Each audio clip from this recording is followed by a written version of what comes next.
want to pick 3 or so questions. So your team can just write it down for you. Senator Edwin Sifuna. Honorable Speaker, allow me to raise questions with the CS over a matter that was raised regarding his docket recently, just to provide some clarity to this House. Honorable Speaker, the Kenya Human Rights Commission released a report recently on the Hustler Fund, and they found that the fund was structurally flawed, economically unsustainable, politically compromised. And Honorable Speaker, they gave specific reasons for reaching that conclusion, including a 68.3% default rate, that for every 500 shillings that is borrowed, 340 shillings is lost, that there is no regulatory or legal framework for the recovery of that money if people refuse to pay, and that the Auditor General could not render an opinion because of unavailability of documentation. Honorable Speaker, the response from the ministry, instead of giving us their own data, was that that report was biased, politically motivated. Honorable Speaker, therefore this morning I want to ask the Honorable CS, Waziri, do you have alternative facts? What is the default rate? What is wrong with the figure that was given by the Kenya Human Rights Commission of 68.3%? Do you have a different figure? Is it not true that in fact for every 500 shillings that is borrowed, 340 is lost?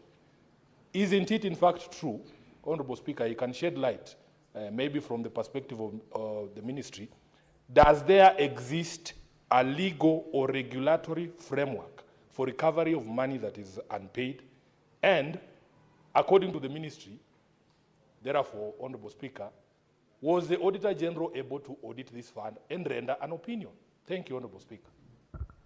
Honorable Senators, you know some of the questions you might ask might not get direct response because the questions, and you look at the standing orders, you should ask a supplementary question related to the principal questions that were asked to the ministry.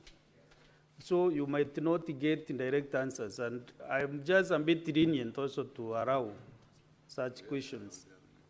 But the other senators kindly stick to this principal question. Senator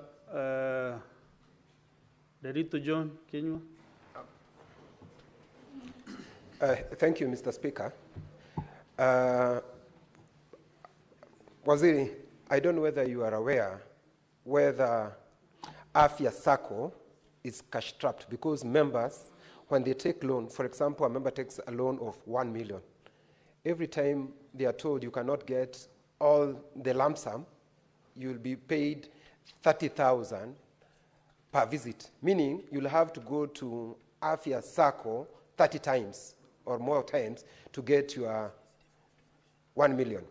And because you have said you're going to inject about 500 million to Musco, do you have any intention of injecting money to Afya Sacco?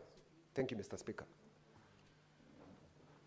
Senator, just a minute, CS. Senator Kadri Muma. Thank you, Speaker, for the opportunity to ask a question, and welcome CS Wycliffe Oparanya.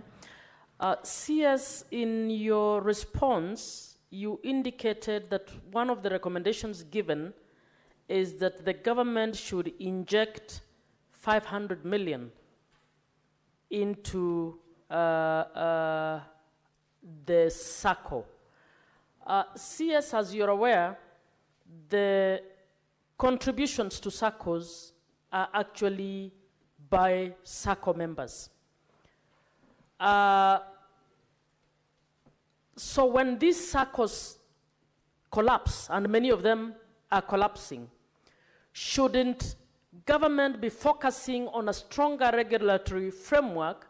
Shouldn't we be putting in place mechanisms to actually penalize and hold people personally responsible for losses of money, instead of taking taxpayers' monies to inject in Saccos? Are you going to inject similar amounts for Cusco, into Cusco, which has lost billions of monies for members? Can this really be a viable route of getting Saccos to work, or it is another loss of public money that should otherwise go elsewhere? Shouldn't we hold those who, whether it is employers or the managers in Saccos, shouldn't they go to jail and be held personally accountable to ensuring that monies that they are in charge of are held responsibly? At least yours is related to the subject matter. Congratulations. Honorable CS, you can now respond to the three. But Mr. Speaker, your best. Mr. Speaker, let me address the first issue raised by Honorable Sifuna, and that's quite a different question.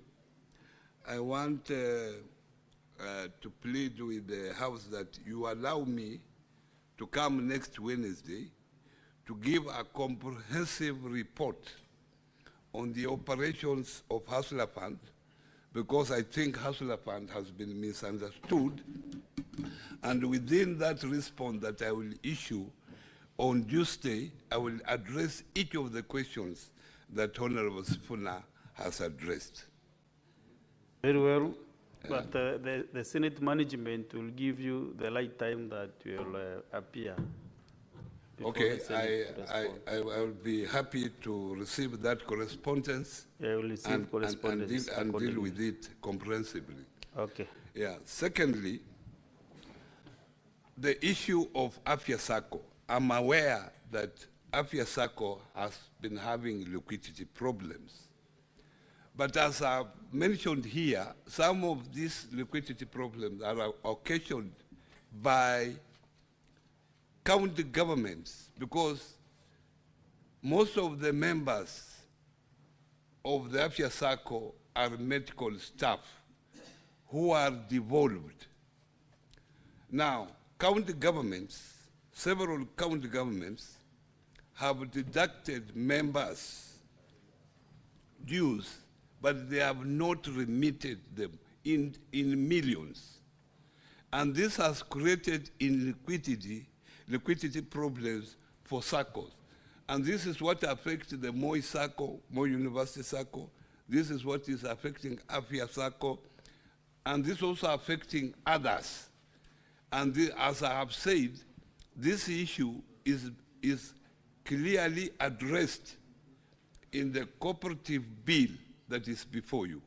So I'm happy that now you have noted how serious this matter is.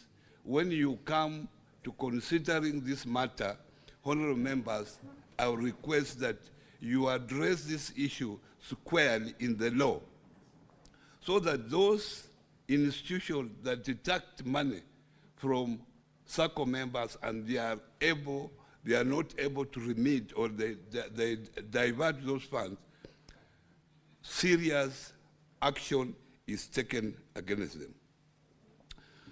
On the issues raised by Honorable Muma, the 500 million is not an injection that the government is going to do. It's a recommendation.